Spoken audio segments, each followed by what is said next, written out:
Okay, hello there. This is Project Swift coming to you with another fantastic match of DotA's our fantastic, now famous Wednesday night DotA in-house matches. Australian-based Australian servers come play, join, all that good stuff. So I'm Project Swift. Joining me in the co-casting chair is EJ. Hello, EJ. Hello. Hello, EJ. So yes, are you ready for some fantastic fun times, amazing DotA? This should be good. I'm excited for this match. Yes, I have a feel. Oh, I don't know. I was gonna say that I have a feeling Biscuit's team is gonna crush just due to the fact that he has a 5-stack versus. I think it's like a 2 and a 1 and a 2 or something. But I don't know. I've seen random teams pull together against Biscuit's team before and come together and overcome them. So. Anything could happen. That is true, yeah. So the Radiant team do have a 5-stack going, while the Dire team are all like 1s and 2s, but they're all pretty reasonably skilled players. I've seen at least 4 of them play before, and they're all like medium to high skill players, so they're all pretty good. So they might be able to pull something. Yeah. Looks like a pretty heavy push strat going on the bot with the Chen creeps and the bear. Yeah, that is true. So they got the lone druid, the Rubik push with the Fade Bolt, as well as picking up the Chen creeps. They do have a bit of counter push on the Dire team. They got the Darkseer as well as the Lina, so that will help against the push. But I don't think it will stand up to it early game. I love to see good Chen play. It's so amazing, and if they can, like, it does require your whole team to work around the fact that Chen can put that early mid push on the offlane tower. And yeah, if they can work together to achieve that, I think they're gonna have a good game. That is definitely true. Yeah, it's really will be something really interesting to see if they manage to pull it off, because it is difficult to pull off and you do need that team coordination, but hopefully they will be able to do it. But yeah, so it looks like a solo offlane Darkseer, which should be pretty easy to push against, hopefully. As long as they can, just burst down that initial ion shell, which they surely should be able to. Yeah, especially with like the feast damage from the Lifestealer. Should be able to get... So he's on the same team. See, Sorry, you know what happens when I've cast a couple of games? My head starts just going meh, but that's all good. That's all good. I'll catch up. I'll have a sip of tea. This will help me. Good-o. Oh, that sounds so nice on the microphone, seriously. Not? Sounds satisfying, doesn't it? How's that for an April Fool's joke? Terrible. A little bit of sarcasm thrown. Anyway, well, they're going even more on the push. Yes, that's going to be their carry. That's going to be their safe lane farming carry, the Luna. So continuing with that push as well. Such a good, really synergizes with the rest of the team. I love this pick so much. That damage is gonna really help with the Chen creeps. They'll all get the damage, and yeah, it's just gonna be a really strong push. Hopefully around level 5. Hope to see that. That is very true. Putting that Lunar Blessing on top of the Chen creeps, as well as the lone druid and his bear, will help a lot. That will demolish towers. Do you reckon they'll run Lina mid? Put the Lina... I doubt that... Ooh. Ooh. Nah, looks... That changes. That's interesting. Yeah. They could run this any way they want. Oh, there's their mid hero. Yeah, there's their mid hero. So that is a serious push team that the Radiant have got going there. Man, they're gonna hope to win this by like 25 minutes. Yes, I think that's what they're looking for. While on the Dire team, they don't... The Beastmaster gives them a little bit of anti-push. The Bane and the Lifestealer don't have much to add into going up against those serious pushes. The Bane can catch people out. Like, if somebody's out of position, Bane can catch them out. That's about it. Yeah. Plus... I didn't catch that one. You cut out a little bit. Are you there? Oh, sorry. Yeah, the pick stage for me a bit sometimes. One sec. I'll just get through it and talk about it in a sec. Yep, that's alright. Yeah, that's... I'm trying to pick what the Dire team's lanes are going to be. I think it's going to be Lifestealer. It's got to be, yeah, it's got to be Beastmaster mid, I think. And tri-lane top. Yeah, Lifestealer, Bane, and Lina in a tri-lane with Darkseer. Probably... Oh, probably solo long lane. Nope, Lina's mid. What the hell? What are they doing? No one knows where they are. Yeah, they haven't communicated this in chat at all. That is, that's unfortunate. People are tossing things up a bit. Both Lina and Beastmaster have, both got the same sort of items at the moment. Lina, there we go. Lina's picking up some support items. So yeah, no, that was miscommunication. This is really important for those games when you're playing captain's mode. It's really important to sort out your lanes before the picking phase, otherwise this can happen. I really don't like. I've actually done this before and made this mistake before and had the pause out, but I really don't think it's very fair, to be honest. Yeah. What do you think about that? Well, in these games it's not too bad because we're all sort of friendly and we're willing to make these small sacrifices to have a good game, but in like a competitive game, and help the new players as well. Yeah, in a competitive scene, I don't think it's not on at all. Having to have these like strategy pauses, not really in the spirit of the game. You've got all that time. You've got like the 1 minute 30 of the reserve time in your picking thing. You can. Just before like your final pick, you can use up all that time to like really explain to your whole team where you're going, what you're doing, what your plans are. And they did use that whole time too. Very, very interesting. They're still not done. This is maybe there's some other issue that they need to pause for. I don't really know. That was just speculation. To be fair. Yeah, that's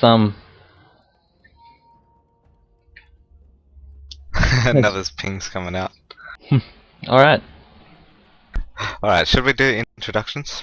Yep, I think that's worthy. Now that it's good to go and ready to start, we can start with this. So, Biscuit is going to be Biscuit, the captain of the Radiant team, is going to be playing the Chen, while Maverick is going to be taking Lone Druid. Mr. Flop is going to be on the Luna.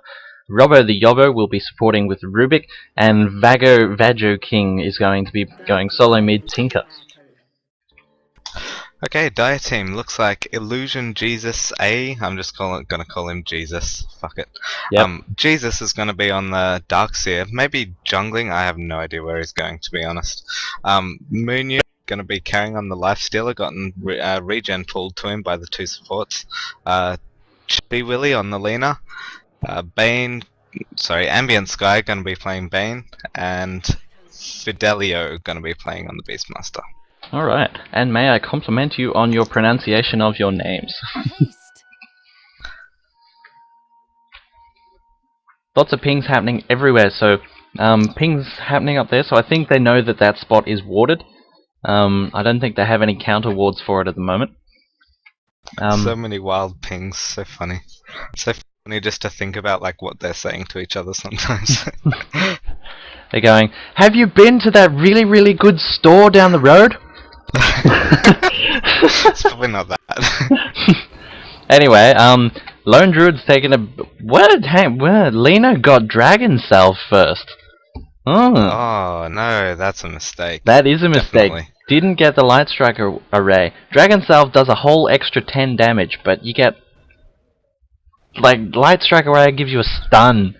There's almost no reason. On top of the Bane Sleep. Like, you're never going to miss it. Oh, Biscuit doing very clever blocks with this bear there. Maybe it was even unintentional. No, I think it was intentional. He's pretty good. Okay. They tried to stack the camp, and Biscuit just sent his bear in there. Okay, There's a bear in there.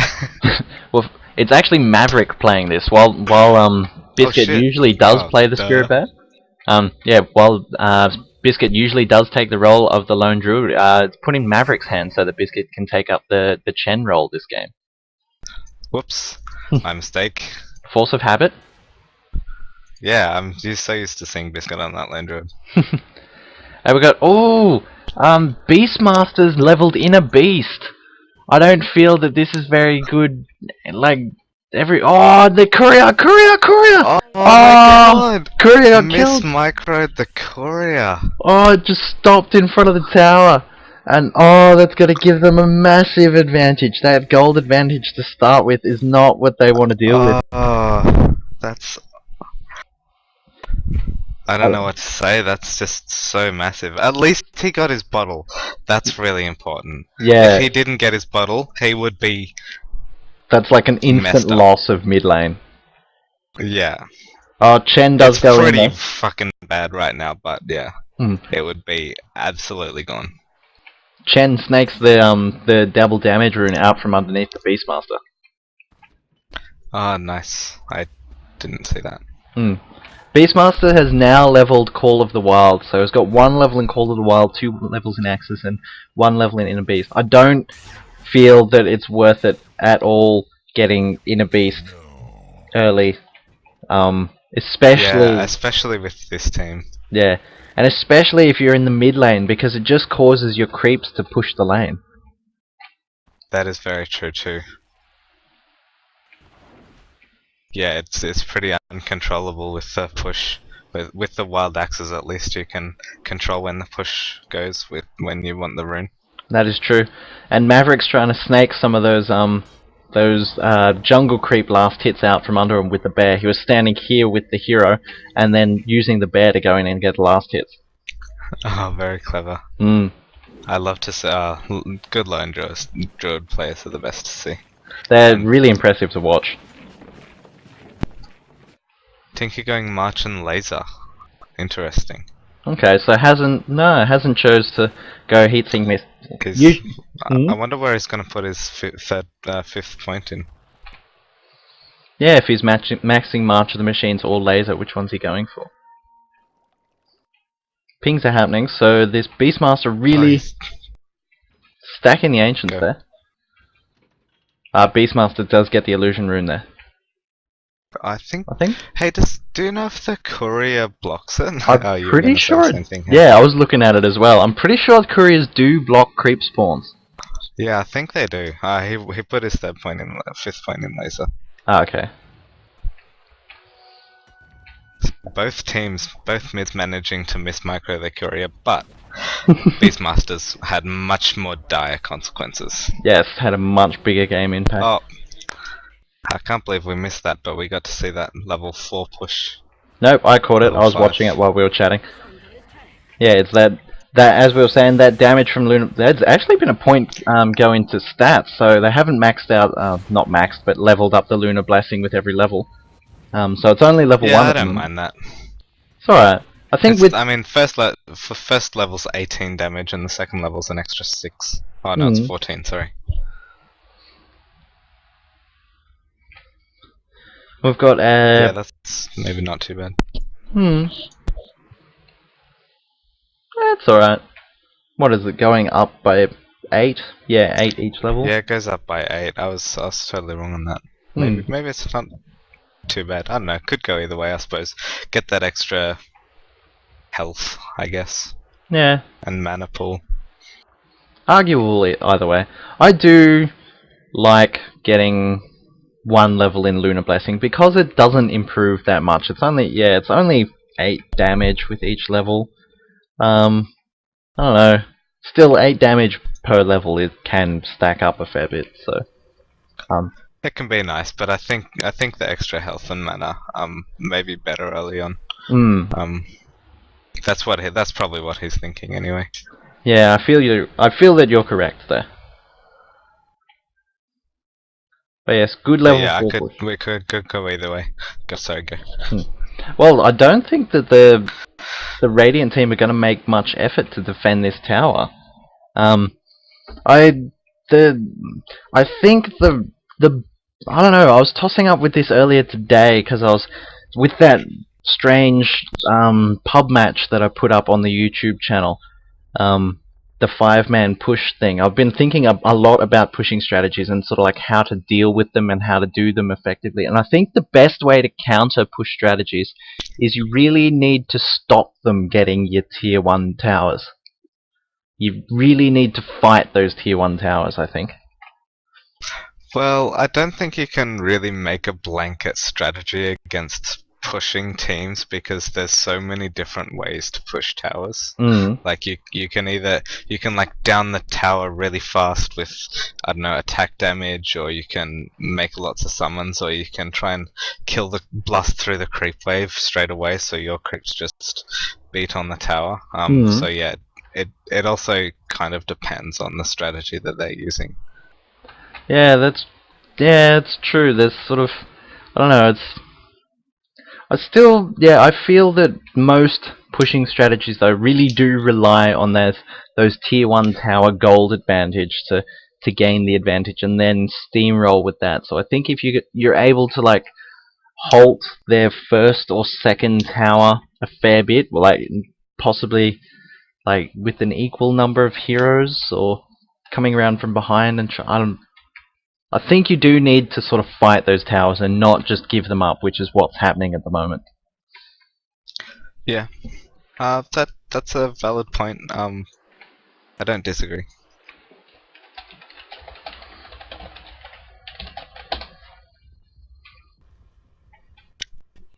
Any input, feel free to chuck it in the comments below. That is true. Let me know. Yeah, it's something that's been on my mind for a little while. Is those how to sort of deal. What's the best way to deal with, and what's the best way to execute pushing strategies? So. Yeah, we're all here to learn. If I can learn something from a viewer, that would be amazing. That is true. Please let me know. All right. Well, Lena is on their way back. They have reconnected to Steam at the moment, so they'll be back in a moment. Just having a quick look at the items. So Luna has opted for the Tranquil Boots despite the nerf. I don't know. I feel that if you're going Tranquil Boots, they're sort of fine in the really early stages of the game. But after like 10 minutes, really soon, you'd want to disassemble them and turn them into other boots, because with that nerf, they do not work well for carry heroes anymore. And especially carry heroes who rely on that fast movement speed like Luna. Yeah, for sure. I think they're still maybe really good in the laning phase because the sustainability it provides is out of this world good. Oh, those are really good penises being drawn on the map. Those are really good works of art. I'm impressed. What kind of a pause would it be in DotA? Distractions. Yeah. What kind of a pause would it be without having a nice little penis? I mean, phrasing. There was a fantastic moment in the last game when I was casting with Chi Willy, and there was Jakiro sent out an ice path and just caught someone on the end, and then Lion came up and used Finger of Death to kill someone. Yeah, I remember that. That was awesome. And yeah, as I was casting, I was like, oh, Jakiro comes in and catches him. Oh, with just the tip, catches him with just the tip, and then Lion comes up and puts in a big finger from behind, and Chi Willy is just like silent for a moment and goes, just gonna leave you with that one. It's like, that was slightly unintentional. Oh dear. Looks like 3 pushing top, and we'll probably be able to rotate and defend it. Yeah, there's not a whole lot of, there's not much to gain now from staying in the bot lane, unless they want to continue pushing pressure onto the tier 3 tower. But yeah, probably the 2 supports, the Chen and the Rubik, could rotate and start pushing pressure on the top, while the Luna continues to pressure on the bot lane. Just noticed something. Lifesteal's got a Midas. I think he probably just got it because it's been on cooldown for 30 seconds. So that means 5 minute 30 Midas. What do you think? Alright, well, so as we know, Midas is an expensive item. It increases your gold gain, but it doesn't give you much stats or anything for what you, for the money that you spend on it. So, for like the first 5 minutes, maybe like the first 5 uses of Hand of Midas, which is what, 9 minutes, 8.5 minutes or something, 7.5 minutes, I think it is. For that period of time, you're weaker, basically. You're weaker, and you don't have the same stat bonus as if you bought, say, Drums of Endurance or Power Treads or something like that. So, up against a push strategy is like where they really want to make those pushes count early in the game. I don't feel it's very effective because you're really going to sort of like you're gonna feel it when they really punch you in the face because you don't have that extra stats and you don't have that extra survivability. But with that whole thing being said, their push strategy is relying on a Chen. So those moments when they're pushing and Lifestealer doesn't have his Hand of Midas on cooldown, Yeah. he is able to use it on those creeps. That is a bit of a bonus, that's true. And it's a very valid one, to be honest. Oh, going on the Lone Druid. Oh. Good entangle on the Lifestealer, but nice stun coming out from the Lena there, picking up like just on the edge of the stun range, and gets the kill on the Lone Druid, giving it to the Lifestealer. So could you enlighten me and possibly any other viewers who don't know on the interaction between Rage and Entangle? It does go through. Yes, so Entangle does go through Rage. So if they are raged, they can get entangled while they're raged, and if they're entangled and they use Rage, they will remain entangled. So. Oh, really? So wow. on I that. did not know that. So on that point, Lone Druid is a counter to Lifestealer because he can disable him through Rage. But Oh, good kill. Crazy stuff. So Luna just got a kill on the Darkseer. Didn't use his ultimate for it either. So, but things are coming in. But with that Lifestealer Lone Druid interaction, so Lone Druid is a counter to Lifestealer for that reason. But Lifestealer is also a counter to Lone Druid because his Feast deals stupid amount of damage and gains him stupid amount of life when he's fighting the bear. So. Yeah, so in the lane against him, then he can just regen up whenever he wants to. Yeah, so like early game laning, Lifestealer counters Lone Druid, but sort of later into the game, after about level 7 onwards, Lone Druid becomes a counter. And a bit of action's happening here. Bane's on very low life, but is continuing the fight. Chen is caught out, taking so much damage from that Darkseer. Tinker comes in, does get the kill on the Bane, and Luna's running away on very little life. Beastmaster turns around with a very good roar, pushing the Lone Druid way out of the way, and pretty much halting any follow-up they have going on there. So that was a 1-for-1 trade at the moment. Tinker is teleporting away. Coming back in. Lifestealer did manage to get rid of one of Chen's creeps with that Hand of Midas. Lone Druid completely gets shredded by the Lifestealer as well as the Ion Shell, and the last hit goes to the Bane. Yeah, I think they could see them coming up, but maybe not. But anyway, like I mean, if he saw them, they were all fighting in there, like in this area. It's pretty bad choice to go up here to vision where they have vision of you. Yeah, they all knew that they were fighting there, so going into the lane I feel was a bit of a bad choice, bit of a mistake there. Double damage. Oh, Luna has a double damage, is gonna walk straight into a Beastmaster. Oh my god, just shreds him. Oh, Beastmaster. God, Luna's frustrating to play against sometimes. Oh, he didn't stand a chance. Just walk you straight into that Eclipse, there's nothing you can do.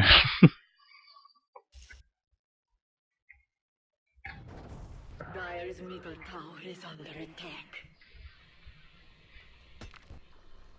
Great warding out from both teams in this jungle. Would be awesome to see some counter wards.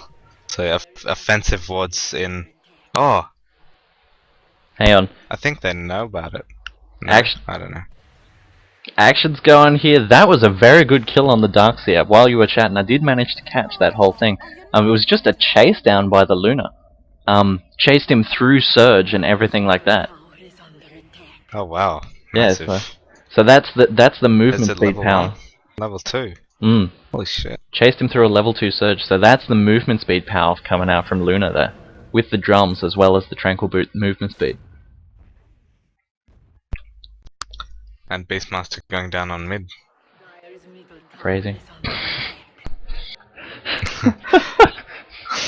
I'll stop Wow, it one day. Tinker's really farmed. He's got Boots of Travel, Soul Ring, Oh Bottle wow, and by Bottle, and 12 minutes, and he's got 1700 gold on top. whoa, Whoa. that is massive. He doesn't. What's his kills? He's 2. 2 for what? How does he have that much gold? He's only got 60 last hits, which is good, but like not incredible. Yeah, it's not amazing. That's impressive. I guess they must have been a lot of ancient kills in there. Yeah, he could have been stacking the ancients as well. Yeah, I'm not sure how he got that much money. I'm looking around, like the Lifestealer's got more last hits, and the Hand of Midas, and what has Tread's Hand of Midas and a bit of gold. Yep, and he just got his Blink Dagger up. Jeez, and the Luna's got flying a Yasha out, so Luna's got the same amount of last hits and has drums and a Yasha, which is that's pretty good actually. This is insane. It is. 12 So, minutes in. dare we look at the gold graph?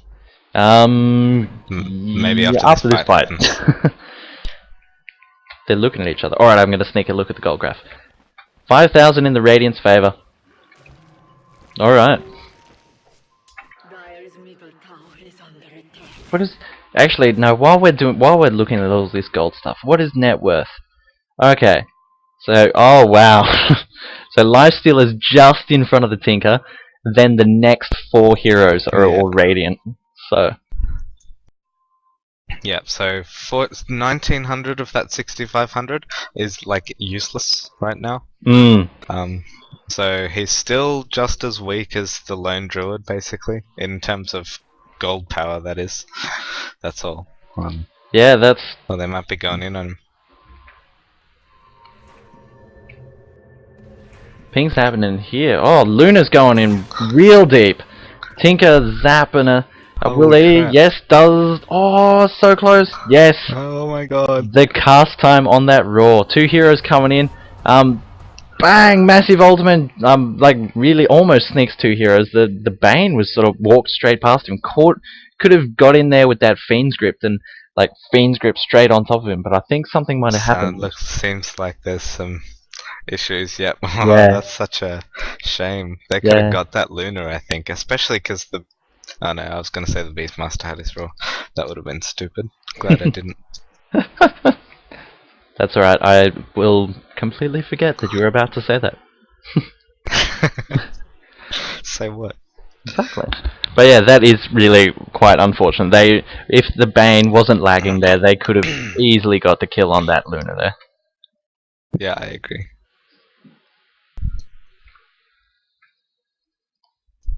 All people being very friendly in chat. See, this is what we're all about.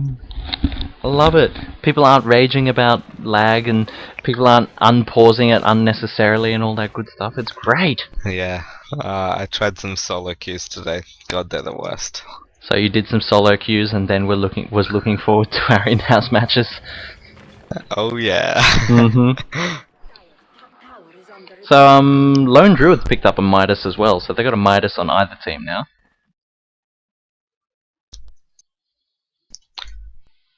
Yep, but Lone Druid was much later, I believe. Yes. Didn't catch when it was though.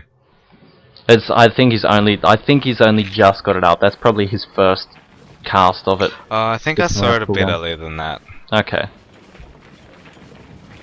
Like a few minutes ago. They are going to get 2 this or top 3 tower. minutes ago. Dire's structures I feel that, yeah, I think that Glyph of Fortification was a bit wasted there. They didn't have any defense to mount on it, and then now they don't have it for any future pushes, so...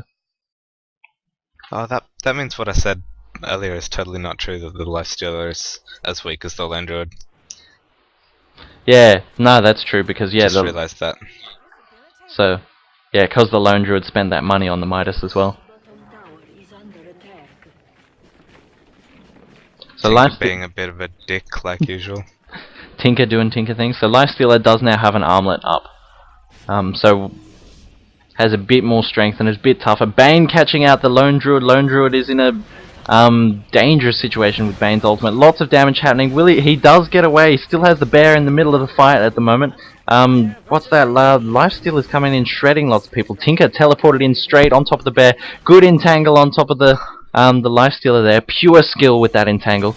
Good kill. Big blinks. That was huge. That's Yes. Tinker.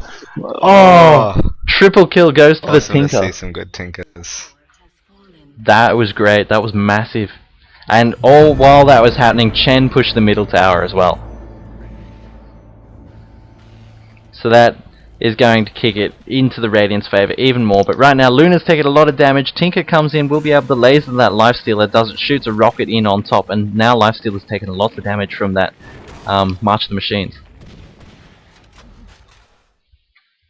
Yeah, and this is a push strategy being so well executed by this team. That is true. Just taking advantage of the fact that they're so strong. Oh, that was awesome. I saw that too. Tinker doing those blink zaps, catching people out. Looks like he's going for a Mystic Staff with his ultimate orb. Yeah, getting that sheep Maybe a stick up. Lincoln's. Could be a Lincoln's, but that's pretty rare to see before a sheep stick. Yeah, that's true.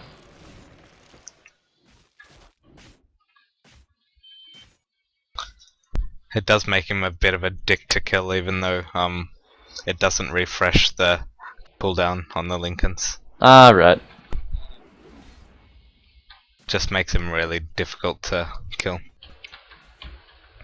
The refresh doesn't work on arcane boots as well, does it? We have no idea. No. Hmm. That would be disgusting. Get a soul ring and an arcane boots on the Tinker. But then you would have to forego that awesome global teleport thing from the Boots of Travel, which is a fair trade-off. You could get them both. That's true, get both boots. I think that would be viable if you could refresh the arcanes, honestly. Yeah.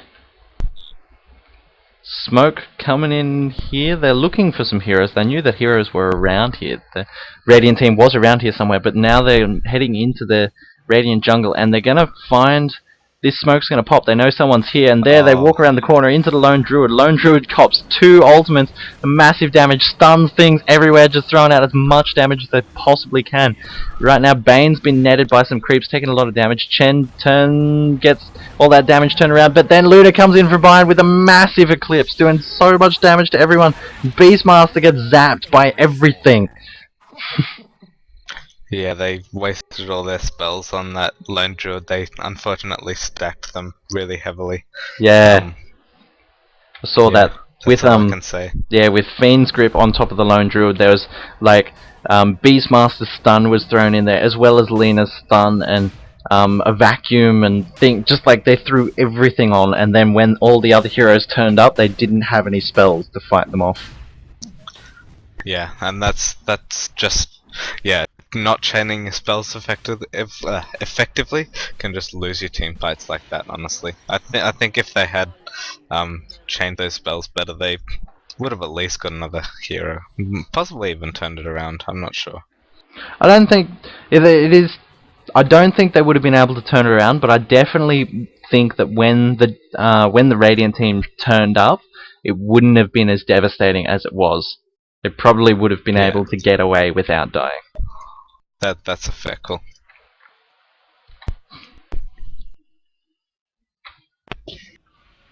Just going to have a drink. Do it in the mic, it's pleasant.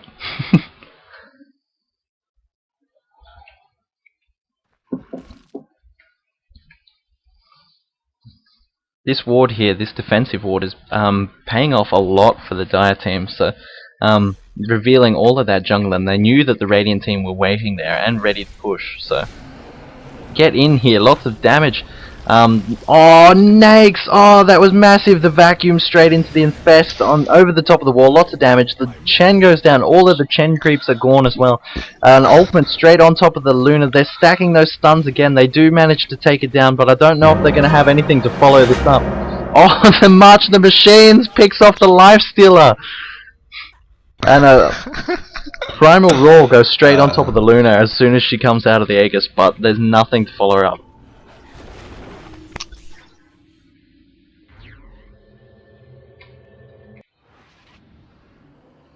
Interesting to see that there's not too much dewarding going on this game, not that I've seen anyway. Yeah, that's true. I haven't seen many sentry wards going around. I've seen plenty of observer wards from both teams. The Rubik does have sentry wards, and they don't have any invis and the on the Dire team, so they are dewarding sentry wards. They just haven't been used this game, so. There was a lot last game, wasn't there? I wasn't paying too much attention because I was carrying. Yeah, playing one of the carriers. I remember a fair bit of dewarding going around. Tinker picked up a kill on Beastmaster somewhere, top lane, just before he teleports away. Also, I think Chen has a sentry ward, which I seem to remember seeing on a sentry ward in the exact same slot at the start of the game. Like one of the first items purchased was that sentry ward, I'm pretty sure. That's pretty funny. Yeah, so they have. There's a sentry ward coming up from Radiant here. Yeah. Yeah, they're sort of dewarding in the wrong spots. So they're putting down the sentry wards. They're just not finding any observer wards when they put them down. Maybe we just didn't happen to catch it. That's always possible. That is true. I mean, still learning, getting new to this.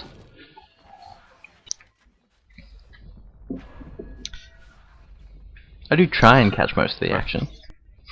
DotA doing pretty bad in terms of network worth in gold. Oh, and that gold graph just shows the pain and misery that the DotA team is in right now. Ouch. That is a long way, and then the XP graph is even higher. Graph. Oh my god. That's insane. Yeah, so I'm trying to and then ward that is straight away spotted by the D ward. Yep. Oh, this is just gonna break the good thing about heart. dewarding. Even if you don't catch it straight away, it's still good for the next 3 minutes. That is true. It's just gonna break Lena's heart. This ward here being very good, pretty well. Letting the Radiant know anytime any Dire team walks into their own jungle, pretty much. This actually shows a lot. It shows all the way up here, I'm pretty sure. Yeah. And there's one on the hill as well, so they have full coverage. Yeah, so anytime anyone steps over there, it's gonna happen. Oh, March destroying everybody. Oh, it's doing. What levels are they? They're all level. They're not high. Oh, they're all level 7, 8, and 10. So March Machine is doing so much damage to them, and then heaps. Luna just walks straight in the middle with the ultimate and all that bouncing damage. Lifestealer pops out and dies instantly. They just walked into them. They just went boom, clash head on, and just destroyed them. That was pretty funny. That's alright. I can walk straight into them. And they didn't even feel a thing. Yeah, they're all still really, really healthy. And Chen is the only one remotely on any lowish amount of life. He's a Chen who will be able to heal himself up pretty soon. Oh, cool that he got a Vlad's. I love to see Vlad's on supports.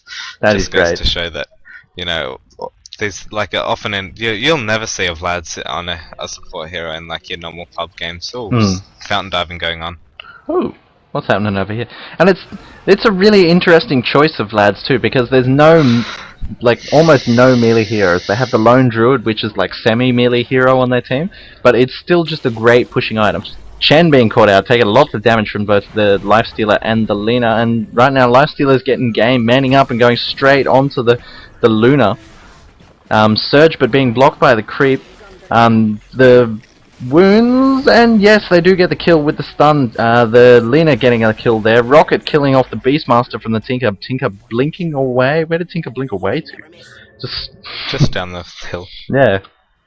It looked like he was like Standard. running in the opposite direction and then blunk in the opposite direction. Confused me.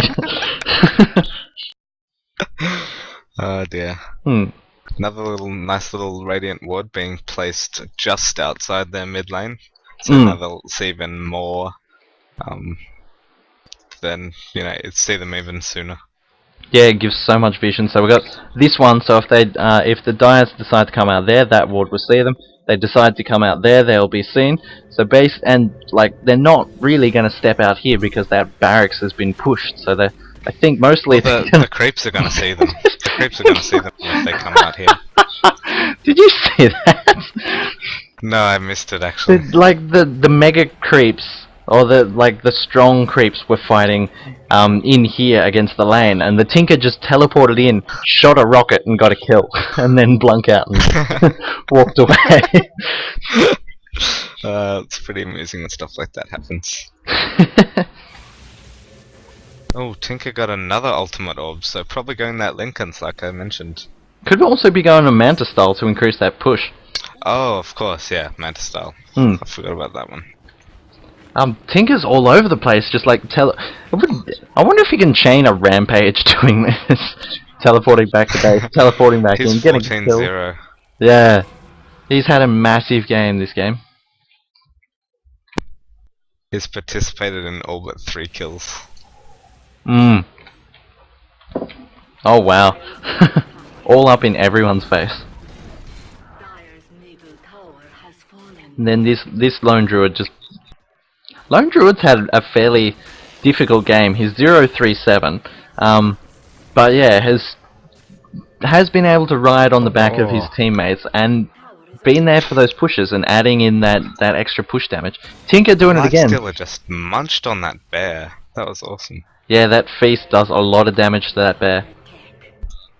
Oh, just missed the good Tinker. teleport. Oh my god. Yeah. But yeah, Tinker is being so annoying for the Dire team right now, teleporting in the middle of their base and firing rockets on them. Yeah, well, he's just so farmed that no one can have a chance of killing him. Yeah, he's fairly untouchable right now. He does have, the Blink Dagger and the Scythe of Fire, so he can get away. Oh, he's getting the Lincoln Sphere, so he's picked up the Perseverance. So he's going to be even more untouchable now. Now the Bane and the Beastmaster won't be able to catch him out with his ultimate. Oh, here they come with the smoke. Boom! Straight on the Rubik. Rubik, like, melts instantly. Vacuum on top of the Lifestealers Infest. Oh, there we my go, God. Infest as well. There's things going everywhere. So much AoE damage happening everywhere. Lena managed to snap a kill onto somebody. 2 buybacks, 3 buybacks, 2 buybacks. Luna doing a lot of damage to the Lena. Pick more confusing names, why don't you? Then the Lifestealer comes back and straight in on the Luna, doing lots and lots of damage. GG is called by the captain. Luna bared like 100 life. Wow, I appreciate the last ditch attempt. That smoke. They smoked from the fountain to try and get that team fight in, just to try and get that little extra advantage and try and push it back. I love to see when teams manage to just try and defend to the last sort of moment. Yeah, That's really, great. really making the most of it, trying and getting it in there. It was great game, enjoyable to Great watch. team. And it was great to see the just great execution of a good pushing team. Yeah. That's what that's what pushing teams are all about. Exactly what they did here. 29-minute win. They had the win much earlier. Obviously, it was just a matter of finishing off. But yeah, great game. That is true. This is a fantastic game to learn things from. So I will suggest this game to watch if you want to execute a pushing strategy, as EJ just said. Thank you very much for everyone for playing. Thank you, Dire team, for going up against the 5-stack. It was great. Hope you learned a few things. Alright. Let's go host a new lobby and get some games up. Project Swift signing out.